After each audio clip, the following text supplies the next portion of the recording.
We go either succeed or die trying. It is what it is.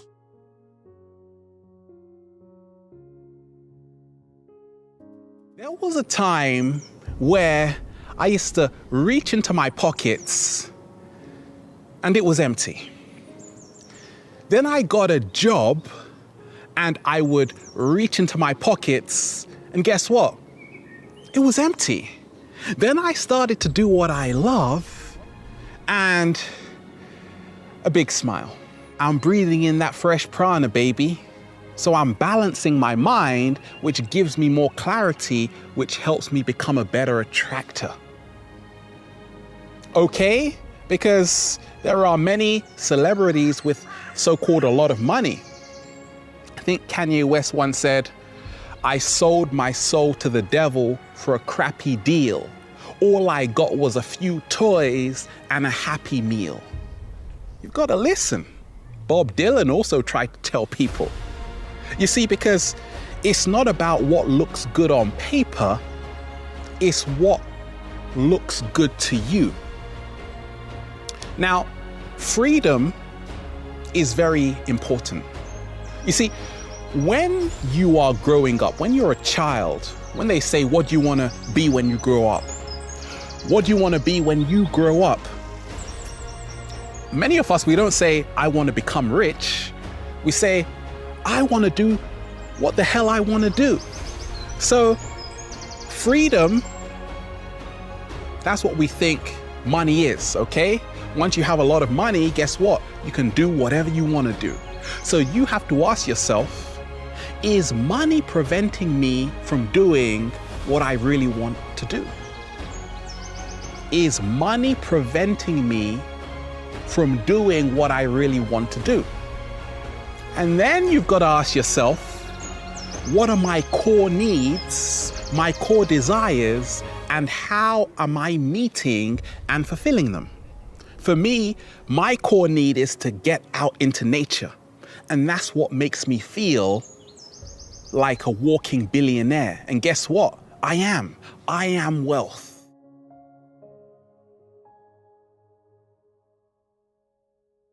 Everyone wants the good life. For some people, it may be relaxing on a beach. For some people, it may be traveling, infinite freedom. People spend thousands of pounds or dollars to go to university to study, to get a job. So all of us, so many of us on the planet, we are always striving for something. We're striving for the better life. What's helped me on my journey is to see the secret. Many of us, we're so caught up in the outcome that we forget about the process. To live better, we have to tune into the process, which is the present moment. Many of us, we're working day in, day out, but in the process, we are killing ourselves, and by the time we have what we want, it doesn't even matter anymore. So on my journey, I say, I am already there. It's fantastic. I don't say I want happiness. I remove the I, which is the ego, the want, which is the desire. I say happiness.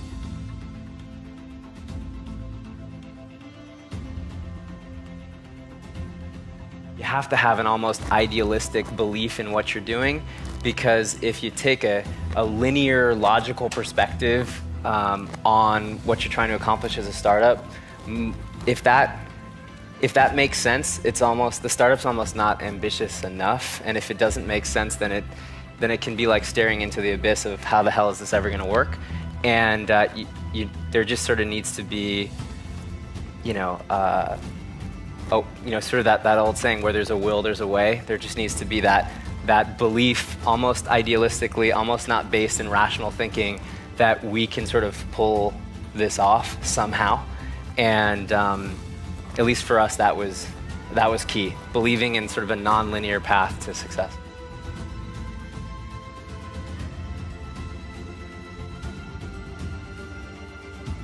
How do we overcome fear?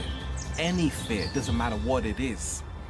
Fear is false evidence appearing real. My definition of fear is a self-created feeling emanating from an imaginary belief based on the illusion of separation. Fear is never in the present moment. Fear is either in the past or the future. Therefore, we have to tap into the present moment to let go of fear, because the power is in the now. There are so many things to be afraid of in the world we're living in. But we have to remember that fear is the greatest energy vampire. The more we are in fear, the more we lose our energy. A great way I've found to overcome fear is to face your fear. Look your fear straight in the eyes. Feel the fear and do it anyway. You have to go for it. We have to embrace this challenge fear is offering to us, because fear is always making us rise higher.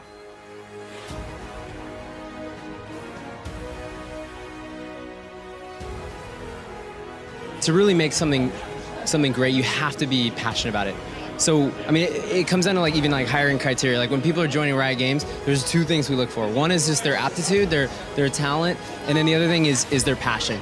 And we care way more about those two things than like their experience, for example, because we think that you have to love what you do, you have to love the game, you have to understand the game too, because it's easy to like come in having been a really experienced artist or really experienced game designer, but have no comprehension for how League of Legends is so different from a lot of conventional games, or where a lot of conventional wisdom breaks down.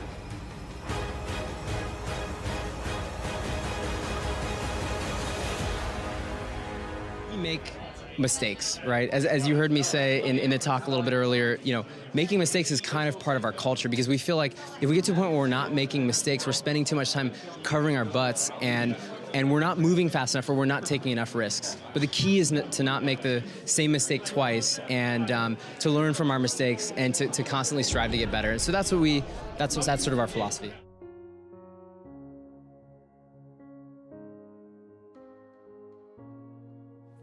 Am I gonna invest in my talent to produce enough passion?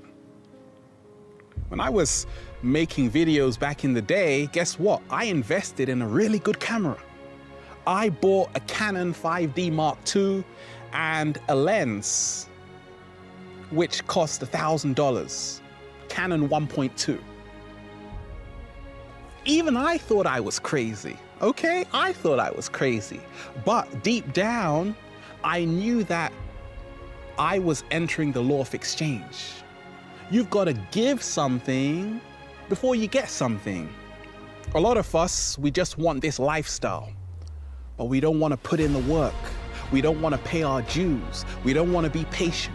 We don't want to read. We don't want to study.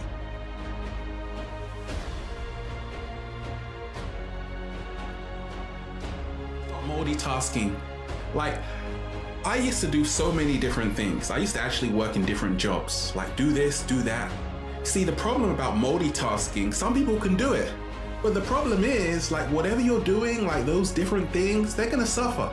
Like, you're gonna do lots of different things really badly. So when I make videos in Infinite Waters, I'm just doing this. Like, I do consultations, I just do that. I don't do a whole lot, but I have a lot of concentrated focus on one thing for a sustained period of time, which is why we bloom and blossom, baby. But you don't want to do that, do you? You're like, I want to open up a gym, Ralph, a restaurant too. Now I'm taking my kids for a walk, then I'm going cycling, then I'm going to the beach, then I'm doing this, then I'm doing that, then I'm doing, oh my goodness gracious.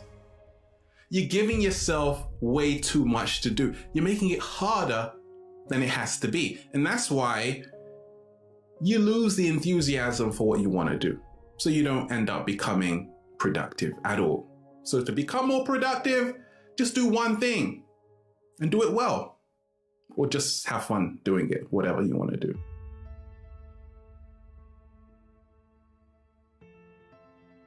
I came home one night from work spraying for cockroaches, and long story short, I turned on the Discovery Channel, I saw some guys going through Navy SEAL training, and they were going through Hell Week, and they were getting their ass just beat. You know, in and out of the water, guys ringing the bell. They was suffering. And I was weighing like 297 pounds. And I had to make a change in my life. You know, I was at an all-time low, and I wasn't going anywhere, and I was exactly what everybody said I was gonna be, which was nothing. So I had to make a change.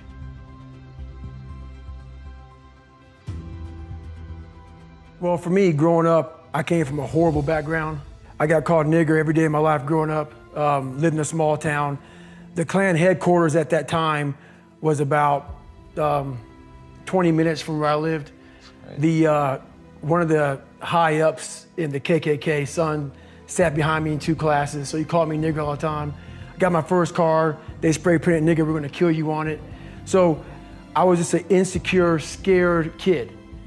And the only way I could find myself was through putting myself through the worst thing possible. I'm gonna say the exact opposite of what the world, today's world, is saying. So we read a bunch of books nowadays. As humans, we wanna find out how to be someone else. What we don't do is we don't go inside. So literally turn yourself inside out. Read the book that's like we're writing a book every day of our lives. Every day we're seeing who we are as people. When I was growing up, I lied for people to accept me because I didn't accept myself. So I would make up stories so then you would accept me into your world. I would, everything I did was for someone else to like me. It wasn't until I started reading my own book about how pathetic I was as a human being. I can blame my dad, I can blame kids at school, I can blame having health issues, ADD, my mom not being around. Great mom, but she was doing her thing. Right. I could blame a lot of people. And that's the book I was reading. And I put it off on everybody else. It wasn't until I said, you know what, for me to fix this, I gotta read what the f is wrong with David Goggins. Not blame anybody. Read my book and say, okay, I'm afraid of my shadow. How can I overcome that? Go in the military, get your ass kicked, do things you hate to do, be uncomfortable every day of your life. Roger that. I'm not the smartest kid in the world. Okay. Instead of somebody saying, oh no, you're smart. No, don't say that to yourself. I said to myself, no, I'm a dumb. Okay, roger that. How you get smarter? Educate yourself. So the things that we run from the truth. We're running from the truth, man. So the only way I became successful was going towards the truth. As painful and as brutal as it is, it changed me. It allowed me to become, in my own right, who I am today.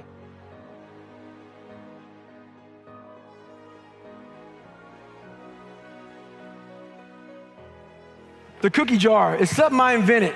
As you all know, your mom has a cookie jar, and sometimes you might have an Oreo, sometimes you might have a Chips Ahoy, sometimes you might have an oatmeal raisin cookie. You never know. It's just in there.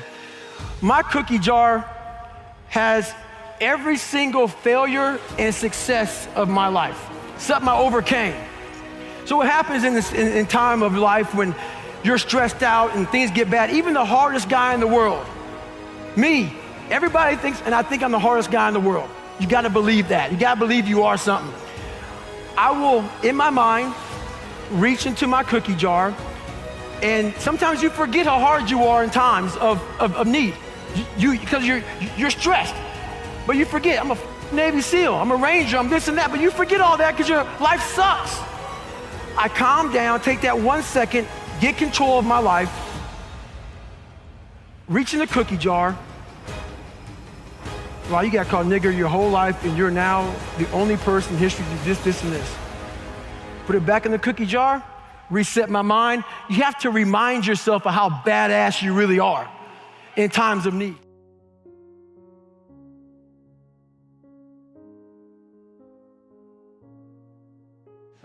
Well, I hate to say it, the best way for me to get how I feel across, I can't sit here and say, you know what, yeah, I went through Hell Week and man, it was really hard. No, that takes your damn soul, rips it inside out, and then they say, now we're going to start.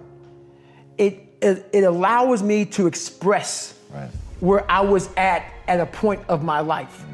If I don't give you all of me, why the hell am I here?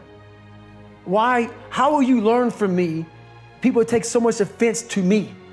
You will never learn from people if we always tap dance around the truth. Oh God, I love that. We tap dance around the truth by finding the right words so I don't hurt you because you have thin skin. No, tighten up, people. It's okay. Trust me, it's okay. You might be called nigger one day. It's okay.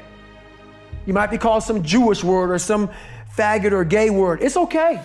Let them call you that. What are you going to do now? They don't own your life. How are you going to control that now? How are you going to flip it upside down and say, Roger that, now I'm going to harness this and you'll read about me years from now? How? That's the question. How are you going to do that? Thicken your skin. Become more of a human being. Don't be afraid of the reflection in the mirror, because that's all you can be afraid of. Once you overcome the reflection in the mirror, you've done it.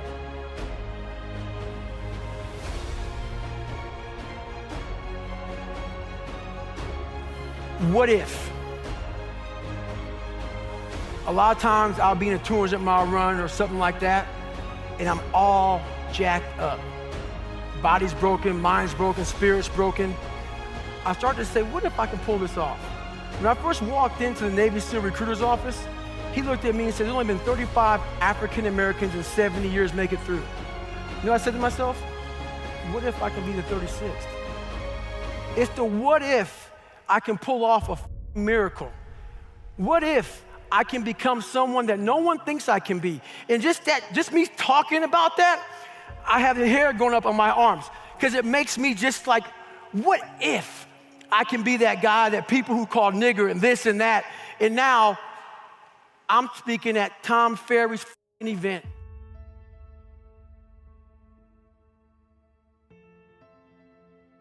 The first ultra marathon wasn't smart at all.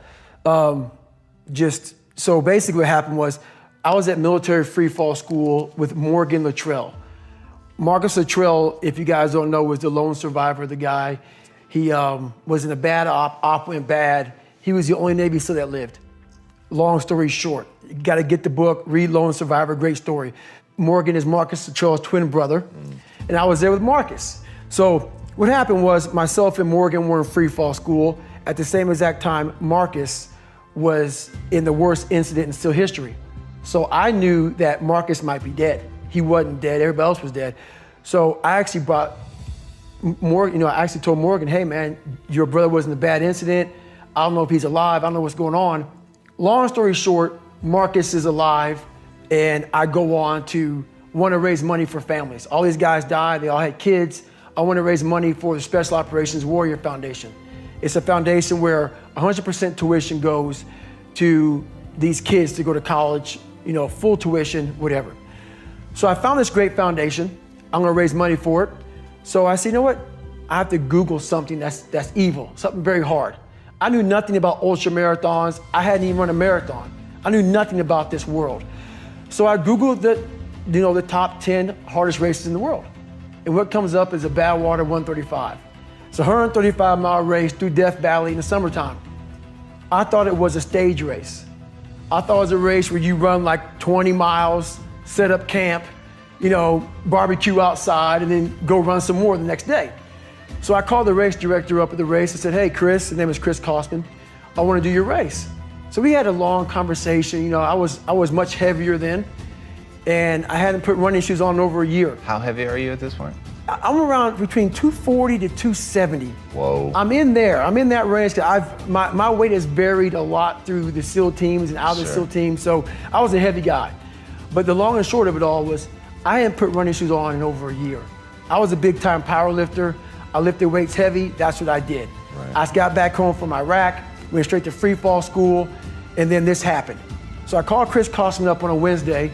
He says, look man, the only way you can qualify for my race is to run 100 miles at one time in 24 hours or less. There happened to be a race that Saturday, so 4 days later. And he said, if you qualify by running 100 miles or less in 24 hours, I will consider you my race. I'm gonna cut to the chase. I signed up for this race. It was called the San Diego One Day, where you run around a 1 mile track for 24 hours to see how many miles you can get. My goal was 100 miles. So I got to mile 70, and I cleared 70 miles in like 12, 13 hours pretty quickly. But I was done. My feet were broken. I was stress fractures, shin splints, muscles were tearing. I was in bad shape. I was eating Ritz crackers and drinking Mileplex. That's all I had. No water, didn't know what the hell I was doing out there. Had on some tube socks. It was just ridiculous. It was a clown show. So I sat down at mile 70, and at this time I was married. And I look at my wife and I was like, I'm messed up bad. So I literally start to turn white. And when a black guy turns white, you're pretty f***ed up. So here I am, I'm all f***ed up in this chair. I'm at mile 70, I think I got 30 miles to go. I'm jacked up. I gotta go to the bathroom, and the bathroom's like 20 feet from me, it's a porta potty. I can't get out of the chair. So I'm peeing blood down my leg. Whoa. Pooping up my back, and I got 30 miles to go. And I can't stand up because my blood pressure's all messed up. I've been in 3 hell weeks, Ranger School, overcome so many obstacles in my life. This last 30 miles of this race is when I realized a human being is not so human anymore. We have the ability to go in such a space if you're willing to suffer, and I mean suffer. Your brain and your body, once connected together, can do anything. And this 30 miles was the life-changing moment. I was out of it. I was in the worst pain in my entire life. I was, to me, on the brink of death. And I was able to chunk this 30 damn miles into small pieces. I was so driven, and I'm not gonna say motivated, because motivation's crap. Motivation comes and goes. When you're driven, whatever's in front of you will get destroyed. So I sat in this chair and I was so driven to succeed in this race. And at this time, everybody goes, were you thinking about the guys that died? And I'm not gonna lie to you, I wasn't. This became a personal thing.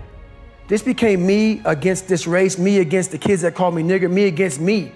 It just became something that I took so violently personal. And I broke this thing down into small pieces. I said, okay, I gotta get nutrition. I gotta be able to stand up before I can get off this curb and get off this chair and be able to go 30 miles. So I went through all these small steps, and I was able to stand up.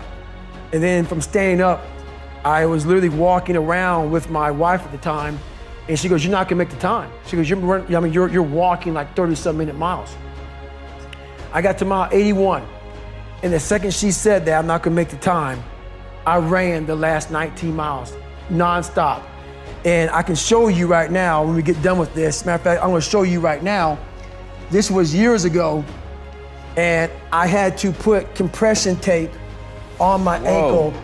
And so this was years ago. I had literally the size of $50. I had to get compression tape, and I taped up my ankles, and I taped up my feet. And that's how I got through that race. Was it like a hematoma? I mean, what happened was, like my shins hurt so bad from having stress fractures that the only way I could continue on was I taped it so I wasn't doing the flexor motion that activates your shins. So I taped my ankles and my shins up, and I got that because in my 3rd hell week, they weren't gonna let me go back through training anymore. Right. So I literally went through all of BUDS, my last SEAL training, with stress fractures and shin splints. And how I did it was I would tape my ankles all the way up to my calf every morning. So for the first hour, the pain was excruciating. But what happened is my feet would go numb. And I did that every single day for 6 months. Whoa. And that's how I got through my 3rd hell week, because I was so broken from the first 2 that the commander said, hey, the CEO said this is your last time we're sending you through. So that's how I got the idea to do that. So with the right, and people may listen to this and say, this guy is sadistic, he's crazy, no, if you know how I came up, you realize I was just a scared kid that found drive and passion to be something much better than what he thought he was. That's all it is. Self-talk and visualization are the 2 keys to my success. I believed for that last 19 miles, I was indestructible. because I took myself in that chair, crapping up my back, peeing blood down my leg, shin splints, stretch fractures. I use all that for motivation versus negativity. I use it for motivation. I said to myself, who on this earth would still be going right now? You are. You are. You gotta be the hardest on the planet. Is it true? I don't give a At that time, it got me to the finish line of that race. I believed it. I believe it today. I believed it enough to where my body said, he's not gonna stop. And I took all the negative things. I need to go to the hospital, this and that. And I used it all. Who the hell could even get out of that chair? You did. Who the hell would even think about taping stretch fractures up? You did. All those things I used for motivation.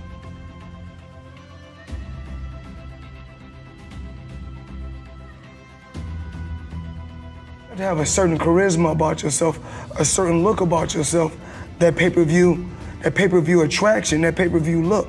I know, because I was a young kid and I had that same look. Certain fighters, Oscar De La Hoya, he had the look. Sugar Ray Leonard had the look. Mike Tyson had the look. Certain fighters have that look and that charisma about them to become pay-per-view stars. And if anybody know about who can become a pay-per-view star, you're talking to the king of pay-per-view. You know, you have to realize we did so many record-breaking numbers, we don't no longer call it pay-per-view, we call it May-per-view.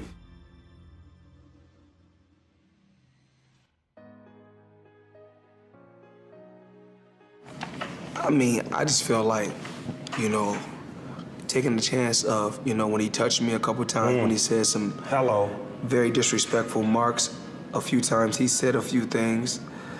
It pushed my buttons, but just with experience, I'm not fin to. It'll cost us, in the long run, it'll cost us hundreds of millions that we all could be putting in our account if we do it the smart way. So I said, you know what, I'm gonna hold out. I'll wait till August 26th and do it when it counts.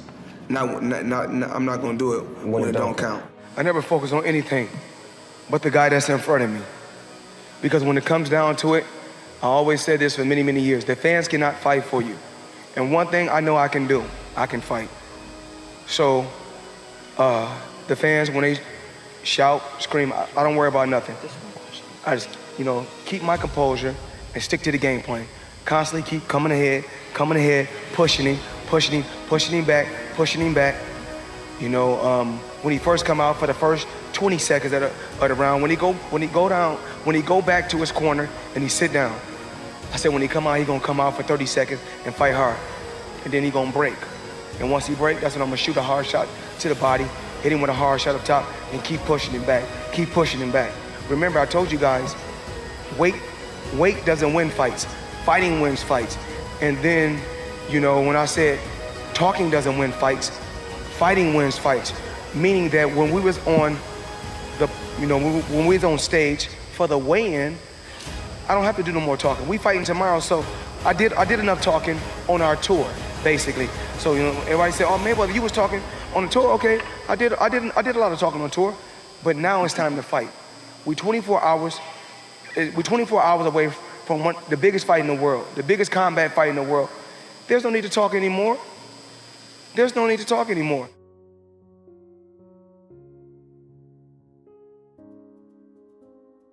Kid named Taylor. He has cancer. Kid said, my only wish before I die is to meet Floyd Mayweather. And that's not the only kid that I've been through that, you know, that has said that is his wish, his or her wish. But this little kid named Taylor. And he came to the boxing gym and waited for me. I got here on time, and when I seen him, it brought tears to my eyes because he reminded me of my oldest son when my oldest son was young. And this kid is only 10 years old. So we took a picture after he was here. He seen me box, he seen me train, we talked, he asked me so many questions. But we took a picture. I wanted to post it on social media, and I couldn't post it because I couldn't find the words to say. Every day I think about this child, every day. So yesterday when I woke up, before I came to the box gym, I said, you know what I want to do today? I want to call Taylor. I want to spend time with this kid. So I got in touch with his dad. I said, I want to go to GameStop. Went to GameStop, took the kid in there, I said, get everything you want to get. This kid, I mean, life is priceless. And life is priceless. And your health is your wealth. So a lot of times, they say, Floyd, once you stick around boxing, you can make this and you can make that, you can make this. 2 years off, I could have made a ton of money. But remember, your health is your wealth. The fans had to be mad at Pacquiao. They can't be mad at me. I done my job. I never said I was a checkers player. I'm a chess player. I play chess. Every move is calculated.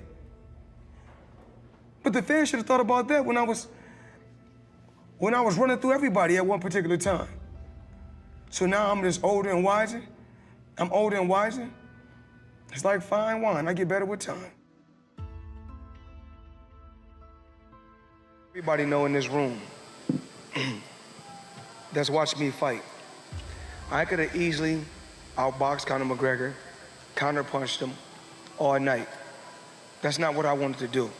I wanted to go out with a bang. I told you guys I would come straight ahead. I feel like I owe that to the fans for the Pacquiao fight. Even though I don't owe anybody nothing, I put the pressure on myself and did it myself.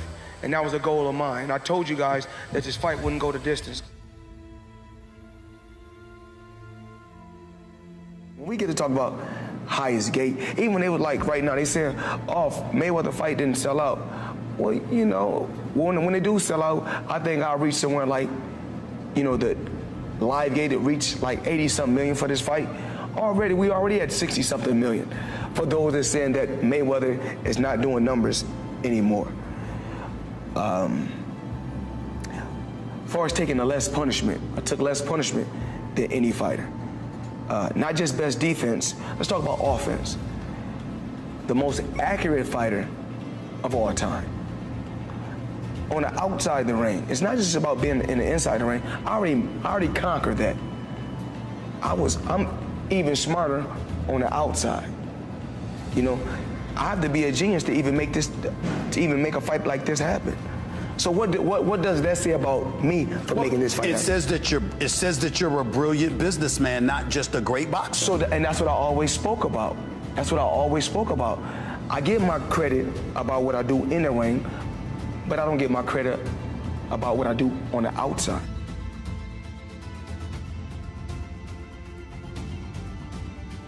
My team, me believing, you know, I'm gonna be honest. Me and a lot of my guys, I'm saying I have a team also, but you know, my team don't get in there and go to war like I go to war, but they go to war on the outside. Right. My team go to war. I'm very, very tough on my team. I want my team to be the best that they can be on the outside. But as far as on the outside, you know, Al Heyman. That's the OG right there. That's the OG, a legend, a very shrewd businessman. Leonard Ellaby, master degree, you know, in business. So, you know, when you surround yourself with people like this, just being around certain individuals, like even being around Don King, being around Bob Arum, being around just different people that's been in the game a long time, and you know, my billionaire buddies. You know, every time I got around my billionaire buddies, I was more like, it's cool to come over your house, but I need a house like this. Yeah. It's cool to ride on your yacht, but I need a yacht like this. Yeah. It's cool to ride on your jet, but I want a jet like this. And I said, no, I don't want to ride on yours. You show me how to get it. You can't be my friend if you can't show me how to get it, because once they show me how to get it, then I can install it in my children. Then it trickles down. It's a bloodline thing. Yes. So it's about wealth. You know, I'm no longer rich, I'm wealthy. Right.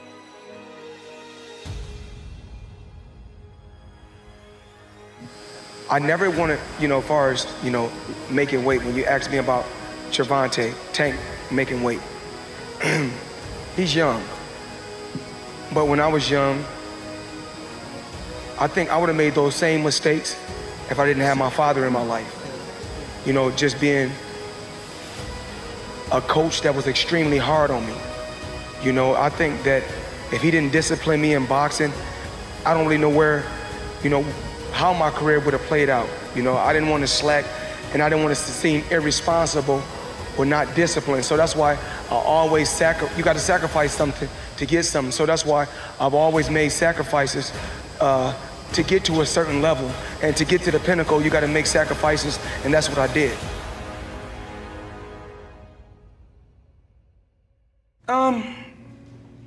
Why not? I mean, everything you got on costs money. Everything you do costs money. You can't take your wife on a date for free. Is that how you measure your success? No. I'm loyal and honest. And I'm a good person. And I call a spade a spade. Money don't make me, I make money. And without money, I'd be the same person. I fought so many fights for free. You're getting emotional now. No, not at all. No, I'm thinking. I'm always thinking. How can I get better? How can our company grow? How can I continue to teach people around me how to fish? And I don't want to fish for them. We teach you how to become entrepreneurs. And if we can't, we want you to be the best that you can be if you're up under the banner. I would rather challenge myself in my career than challenge myself on a roller coaster, which is totally pointless.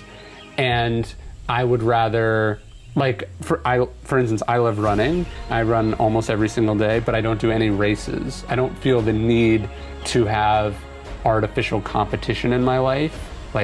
I'm competing with my job. Do you know what I'm like? I'm trying to write the best. I'm trying to challenge myself with my writing. Running for me is something that I enjoy, and to me the challenge is totally. Can I do it every day? Not did I beat 200 other people who I don't care about? I think being present and enjoying what happened is important. I guess what I'm saying is like yesterday I did an hour and it was 92 or 93 degrees outside. It was hot, right? But I didn't say hey, is this going to be enjoyable or not? I said, look, this is what I do, and come hell or high water, I'm going to do it. Right. And it was enjoyable. It wasn't enjoyable at first, but I pushed through that. It's on the other side of that resistance. Okay. Is often that thing. And so I think that's the problem with people who are I'll just sort of go with the flow, I'll take it as it happens. That can work, but it's often on the other side of what you're afraid of that you experience really great things, and you have to have the power to push through that.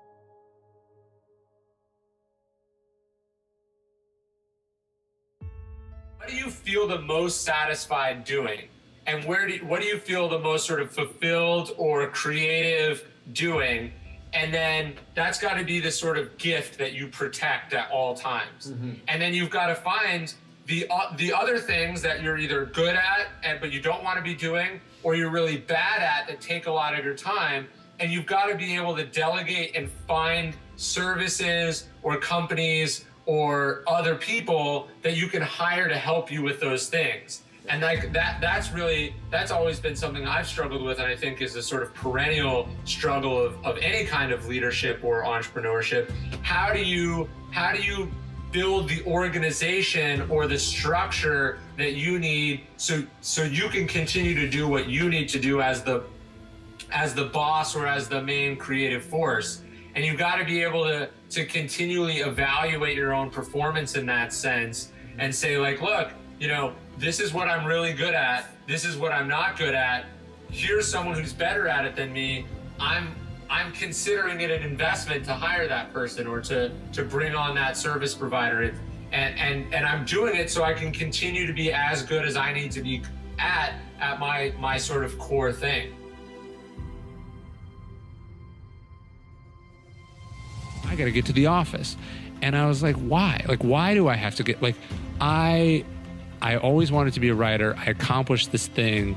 I could make a living being a writer. I have a home. Like, I haven't been there in weeks.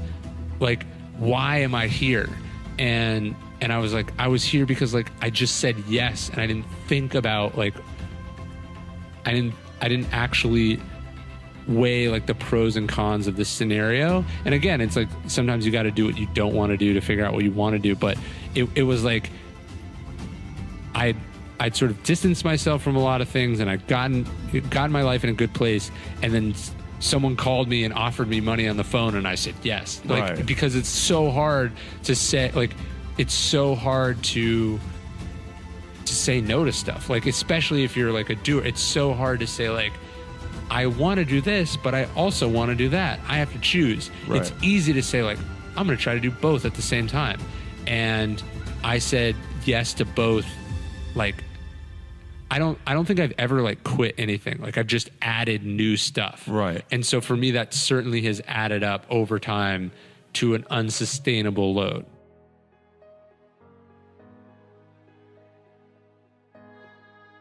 All wake up the same every day. We both wake up and things don't go the way we're like. There's not just the adversity when you're younger, but there's also the day-to-day realities. Like, you run a business and I run a business, and you know, this you have a problem with your accounting software, and then you were having problems with Skype this morning, right? Like, there's also those minor situations, and how you choose to deal with them determines whether you're going to have a good day or a bad day, just in the same way that other situations determine whether you're going to have a good life or a bad life. And how you choose to respond. Like, if Skype wasn't working, and if you said, like, if you got mad, you know, if you decided that this was horrible, if you got really frustrated, it might, not only would that mess with your attitude, but then it doesn't help you with the situation that you then have to deal with, which is, okay, how am I going to find a solution, and how am I going to do this interview, and how am I going to get the best out of it? Like, I'm giving a talk, right? Like, let's say I'm giving a talk in front of an audience. I don't control the audience. I don't control, the weather. I don't control any of these things, but I do control what I bring to that situation. So I want to focus the entirety of my energy on doing the best possible job and salvaging the most out of it. Yeah. I think you always want to be challenging yourself and pushing yourself in the work that you do, because that's how you experience those situations. You know, it's very easy once you get to a certain point to sort of find your comfort zone and stay in it and not be challenged. That's not to say that life won't visit challenges upon you, but you're going to experience less, right? But I think exercise and working out is a great metaphor for this. Like, I try to run every single day, and I don't care what the weather is. I don't care how I'm feeling. It's something I'm going to subject myself to and force myself to. And, you know, often I'll find, like, I run in the afternoons, for instance, and I'll find that I'll be tired, that the day won't have gone very well. That maybe I wasn't feeling great. But that hour that I'm out there sweating, when I come back, I'm ready to go again. I've been recharged. And I think being able to find that, hey, I do better when I'm challenged is a great thing to teach yourself. And the other thing, Tim Ferriss told me this. He was saying, you know, if you work out every single day, you have a guaranteed win every single day. So your company might be declaring bankruptcy, but you set a new PR, or you got a great rush of endorphins. You'll at least be able to tell yourself, like, hey, that went well. And that's something that the reason I seek out that hardship every day is that it's a hardship that I'm sort of guaranteed to overcome.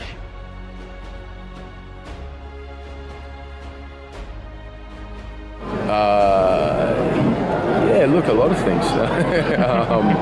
Mainly, you know, I think most of us, our mind is sort of, you know, convinces us that things are worse than they are or better than they are, and sets us up for a fall constantly, you know. And I think this business, I think about that a lot, you know, about what's real, what's not, and what exactly am I doing, and what do I aspire to be, and why, and, you know, all those sort of questions. And I always come back to just simplifying things, you know, and just sort of day by day, and You know, usually what scares you the most is what doesn't actually exist. You know, in amongst doing it, it's actually not so bad. You know, like that coming out here.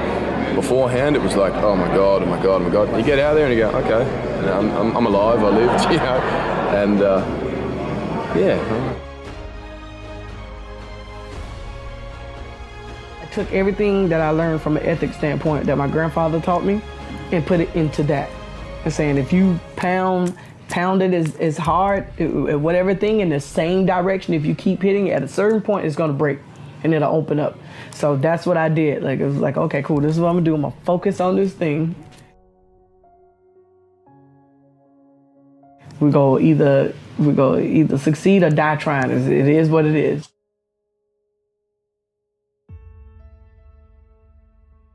I completely seen all the stars growing up as human beings, and I think that was the first thing. And the first person that I made human to me was Michael Jackson. If I would have ever seen him, I knew in my heart that I would treat him like a person that has these talents. You can't control like where your gifts come from. You can only do something about them, or you know, go through life and try to make sure that you leave an impression on this world with what you have on the inside. So whoever was singing or writing, I felt like I wanted to be amongst them. I didn't want to look up or appear to them. Like I wanted to be exactly in line with those people. And I still see things that same way today. Just developed this sense of not wanting to have to lean on somebody to get my job done. So eventually being around like all these great producers, like starting of course with Tricky's brother Laney, who actually signed me to my first publishing contract after I wrote this record called Everything for B2K. I just picked up the drum machine, started watching their patterns. Like I understood how to make a record. I knew what a hook was, I knew what a beat section was, and you're just musically trying to understand those same things. And I grew up in the 80s where all of those melodic records, you know, happened. So for me, it was like I could hear it like a jukebox in my head.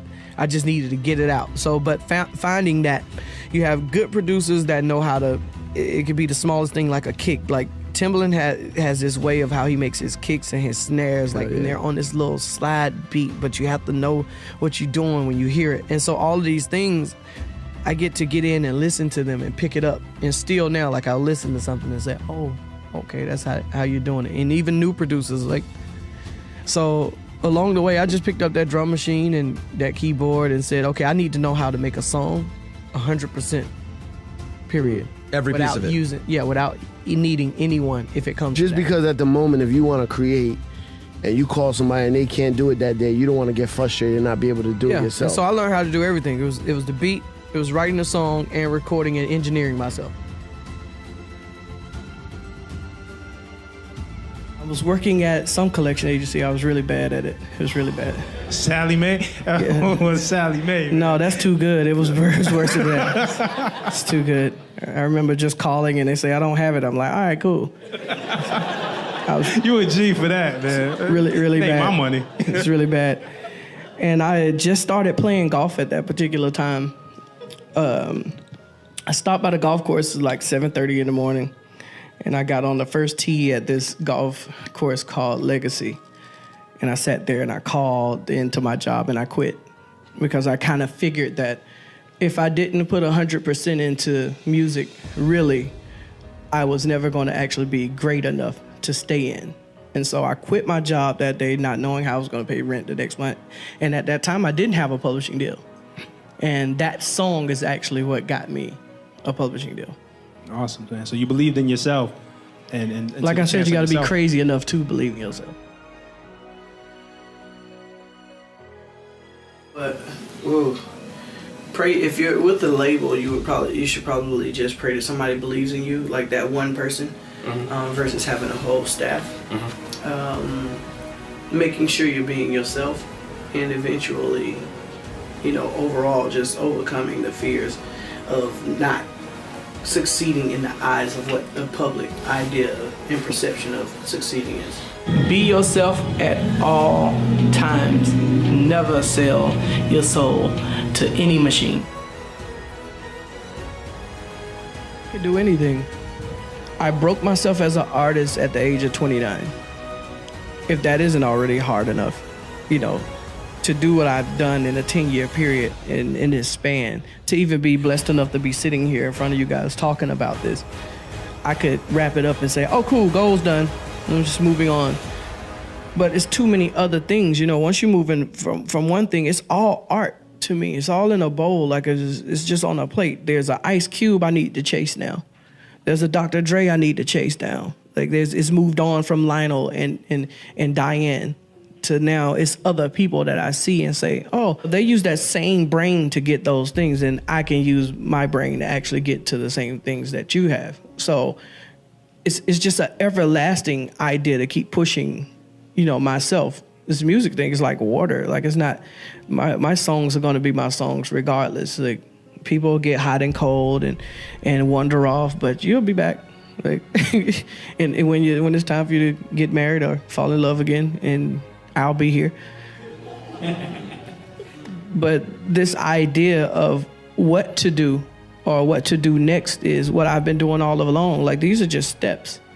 I was already preparing to be able to retire at a very early age, and not meaning retire, you never see me again, but oh cool, I can put my shit up and now I can do whatever the fuck I want to do, but still use myself in the things that I see and the movies I want to write and direct and bring them to the world, because nobody has any real idea what's in my mind and heart sitting on this stage. You just know what I've done.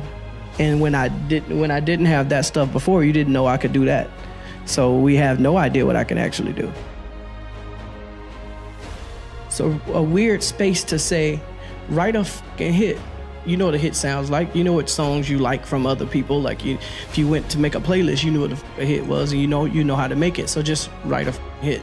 So I just told myself that day, and literally we're moving stuff around in the studio. Cool Carell, who now is like side by side with Rihanna and records a lot of her stuff for her now, finds this loop, this kick loop.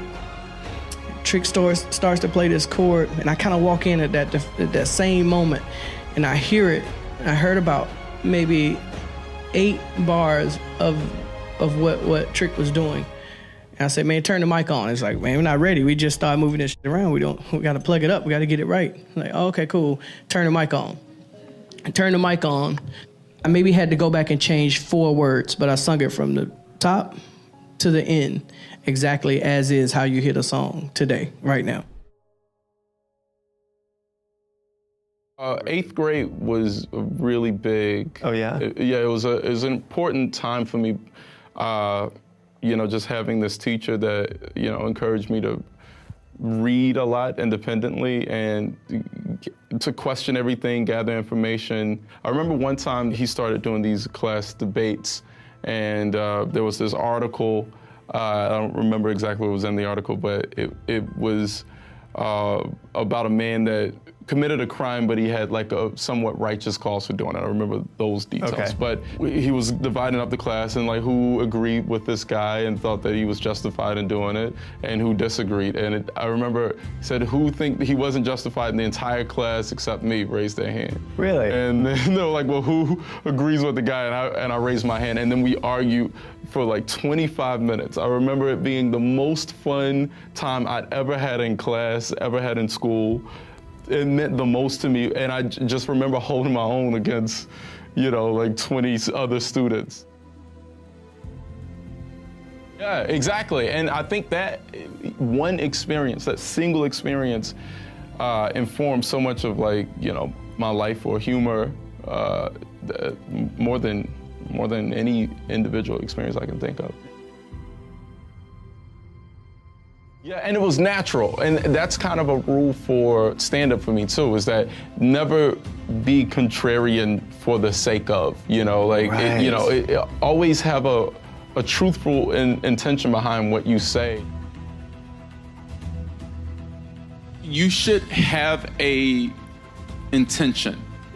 The line is where your intention is. If your intention is to just say some crazy shit into a microphone, then like maybe you shouldn't have a microphone. Like, I'm just gonna say the most absurd thing in the world, and you're gonna get mad and what? Like, no. But if your intention is to explore a thought, then there is no line.